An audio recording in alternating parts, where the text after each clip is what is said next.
And it says that Chanada Pisanichena, Taro Ivasahishana, Amanina Manadena, Ketanya Sadahari. The only way you can chant and hear nicely is if we're in a humble state of mind. Thinking ourselves lower than straw in the street. Humble, real humility, not false show. Really feeling ourselves humble. And being tolerant, tolerating everything. Seeing Krishna's hand there. Not, oh, she's doing this to me, he's doing this to me, they're doing like this to me. No, Krishna's doing it. Not a blade of grass moves without the will of Krishna. Krishna's doing it.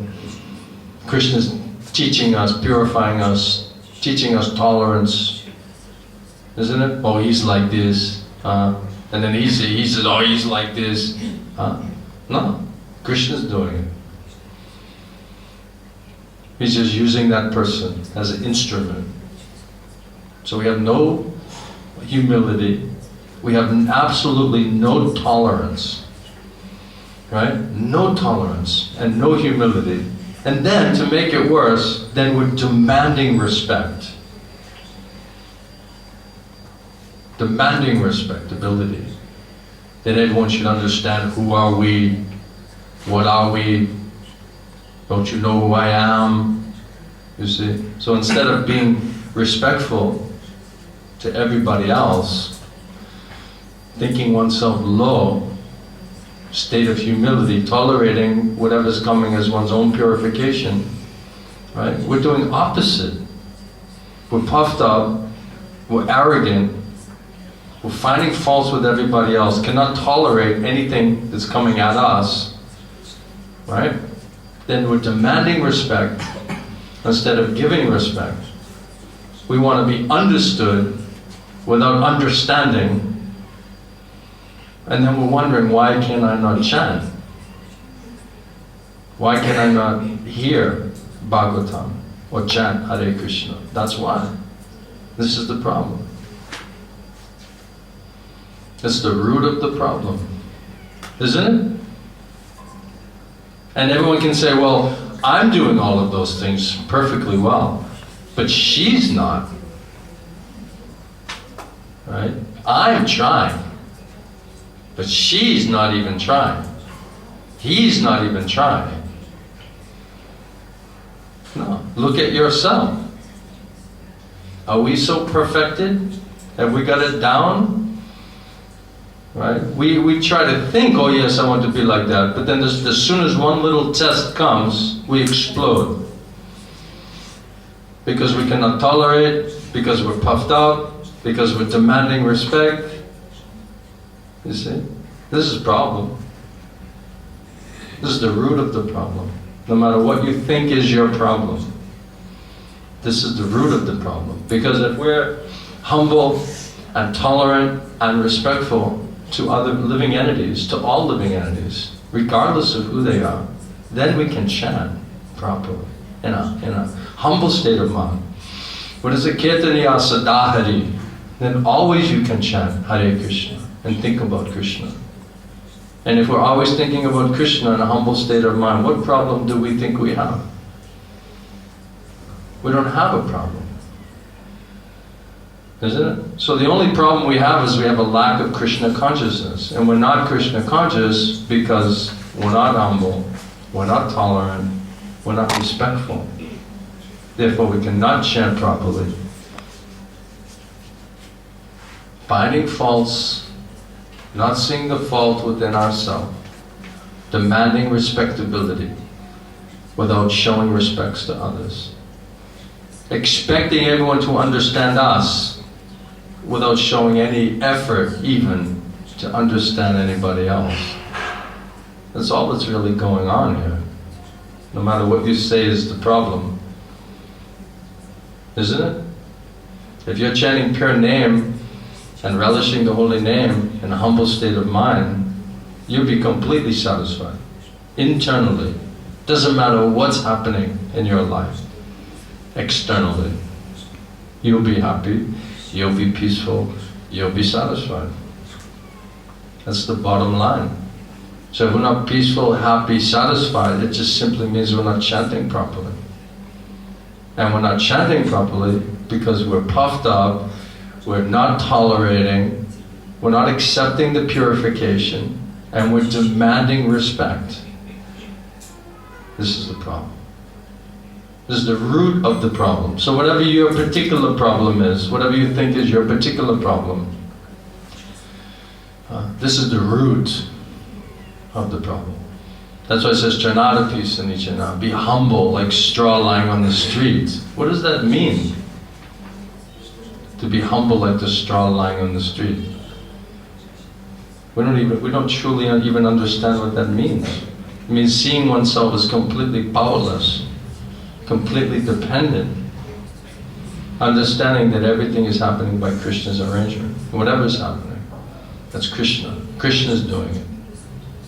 It's not this person, it's not that person. You cannot blame it on anybody. This is Krishna's test. You see? You're like a lawyer, you come back. Everyone's like a lawyer, right? She's doing like this and this and this and this and this and this and this and this and this and this and this and this and this. Or he's doing like this and then he did like this and then he did like this, right? Never we saw, and then right at the last paragraph, then you say, oh, I'm a rascal. I'm a fool. I have no people skills. I have no parenting skills. I have no devotee skills. At the end. Before that, it's building the case. How you're right, isn't it? And how everybody else is wrong. And then we put a clause at the end, actually, I'm like this. It should be the other way around. We should actually say what we're really like and how we can't blame anybody for thinking anything else. Right? When we're making cases, defending like lawyers in the court, it just simply means we're trying to defend ourselves. It means we're protecting, defending our fault by justifying it by seeing the other person's fault or behavior. That's the problem. That means we're not looking for our own fault. If there's conflict, no matter what, we should be so smart that if there's conflict, that means we should look within ourselves. What is that conflict? What is the nature of that conflict that we're causing? Of course, in spiritual circle, if you speak unpalatable truth, that creates conflict. Right? But what can you do in spiritual circle that the truth is unpalatable? Right? But whose responsibility is it to speak unpalatable truth? That's another question. That's the Guru's job. That's the Guru's responsibility. That's not our responsibility to go around and just say, well, Prabhu, I'm going to speak to you the unpalatable truth. And here it is. Whether you want to hear it or not, here it is. This is the unpalatable truth. Right? We have no right. No one's asked us to do that. We should speak the unpalatable truth to ourselves. What is the unpalatable truth of our own hearts? Our own minds, our own consciousness, our own cheating, our own dishonesty, our own crookedness, our own problems. Speak that unpalatable truth to yourself, to ourselves first. See how we digest that. We cannot even digest it, and then we're going to go and help other people to digest it. Nobody's asked us to do that. That's the problem. Everybody thinks they know, everyone wants to give their instruction, and then when it's not being nicely accepted, then everyone feels offended and misunderstood and abused. This is the nature of the conflict. No matter what is your problem, no matter what is the problem. Is it?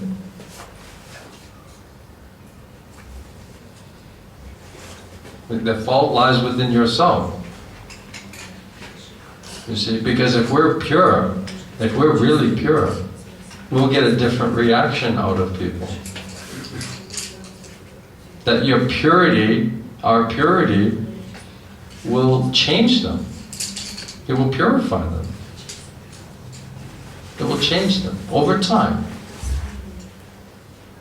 Maybe not immediately, but over time. If you're patient and you maintain your own practice and try to remain sincere and pure within yourself, then over time, people will understand, take notice, they'll appreciate, they'll respect it, it'll change them, it'll inspire them. We cannot change ourselves. How are we going to change anybody else? If we don't listen ourselves, how are we going to get anyone else to listen to us? That's why Gurudev says, unless you practice yourself, you have no right to speak. You have no right to preach. That's a very high standard and responsibility. Is it?